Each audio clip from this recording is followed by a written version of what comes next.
mentioned the fact that you did journalism, in fact, and you talked about that you moved into the writing part in about 2011. Hmm. So that was about the time that the likes of HubSpot rose up. David Meerman Scott had Hmm. already written his book, The New Rules of Marketing PR, and we started talking about inbound marketing, which is content driven. In other words, and for me, I discovered content marketing, inbound marketing. It sort of Hmm. used together. And uh, as an ex salesperson that used to do outbound marketing, where you knocked on doors, literally cold call 2 hours a day before you started, the other things like appointments was cold calling, right? Hmm. But so that's the outbound marketing, like chasing the customer. Whereas what I loved about Dave Min Scott's message and also HubSpot's message was you can attract a customer with content. And you sort of would have started your writing career in marketing and pretty well start almost what we call the start of the revolution.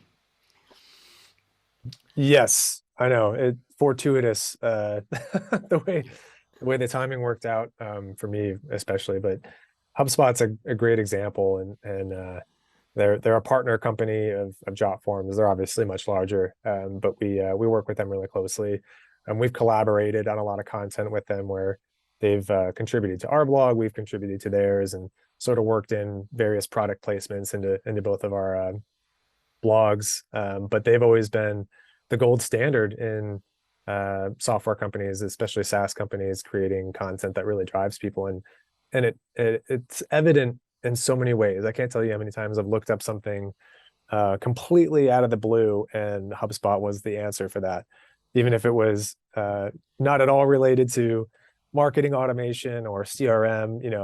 I could look up ideas for company party.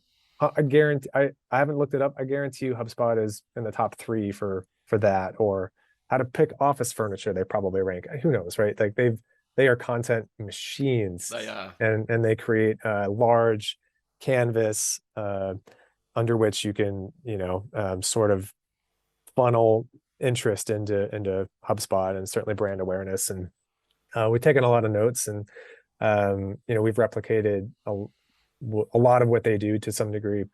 I'll tell you, at JotForm, we have a few distinct advantages over a lot of companies in that we have very strong SEO. We have a very strong domain, like close to a top 200 domain strength in the entire internet. Wow. So that's Yeah. given us some possibilities, I guess, in terms of content. We're Yeah. we're not as maybe diverse as HubSpot, in terms of their playbook, but it's given us the green light to create a lot of content. Yeah. So we're presently publishing 100,000 words of content every single month, Yeah. and for reference, that's about a 400-page book, about that length, Yeah. every month we're producing on our domain. So it really compounds over time. And obviously with SEO, as is mentioned in some of your previous podcasts, it's a long game.